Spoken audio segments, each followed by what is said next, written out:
Hello YouTube! The final BookTubeAthon video challenge is to tell a story about a moment in your reading life that has really stuck with you.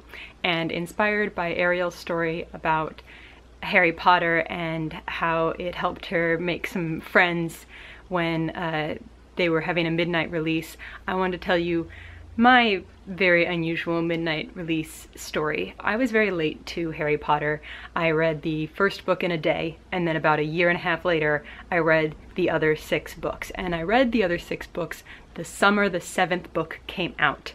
My only visual aid is this book, which I bought years later. I've never actually owned any other Harry Potter books, and I only got this one because it was something I got in Scotland, so it's the Philosopher's Stone instead of Sorcerer's Stone, and I figured if I was going to own only one Harry Potter book, it should be the most pretentious one I could own, which is the British version with the original title. I borrowed every other Harry Potter book that I read as I was reading them, and like I said, I was very behind. By the time the 7th book was going to come out and it was time for the midnight book release parties, I was, I think, in the middle of maybe book 4 or 5. I wanted to go to the party anyway because it was very exciting and all my friends wanted to go to it, and several of them had ordered copies that they could get at midnight. Fun fact that I learned this week: other friends that I did not know at the time, including Christina Horner, who you might know from her BookTube channel, were at that party.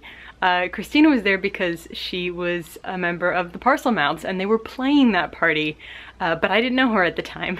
So we're at the party, we're playing all the games, and it occurs to me that there's no way that obviously I'm going to finish these books before they could be spoiled.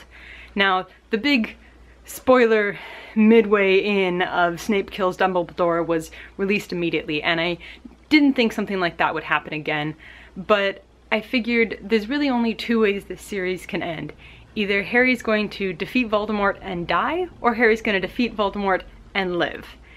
And as much as I didn't think people would necessarily spoil that, if Harry Potter died, I just felt there was no way that people wouldn't be able to accidentally reveal that in just like their reactions and their like vague book statuses about it. And I knew that if I didn't see that, then he obviously had lived.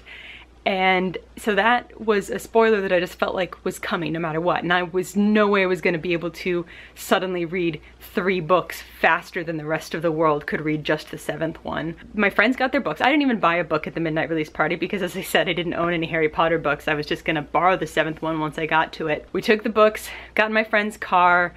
She was driving, another friend was in the passenger seat, and I was in the back seat by myself, sitting next to 2 copies of the 7th Harry Potter book that had been so hyped and everyone was so excited about it and what's gonna happen to Harry. And I just thought, if this is gonna be spoiled for me, I might as well spoil it for myself.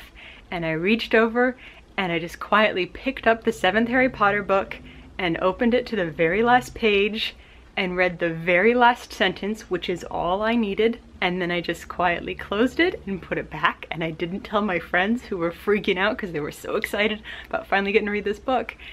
And I just had a real sense of smug satisfaction because I knew the secret that the rest of the world was, you know, a couple hundred pages away from finding out. And that's how I found out how Harry Potter ended before most other people did. And in the next like 2 or 3 months, I read the end of the series and got to that sentence that I now knew was coming. And that was how I purposefully spoiled Harry Potter for myself. I've been really enjoying BookTubeAthon, a little harder this year than it has been in the past, I think because I got cocky. So I might do an update video for that. I hope you guys are all having a good BookTubeAthon, and I will talk to you later. Bye!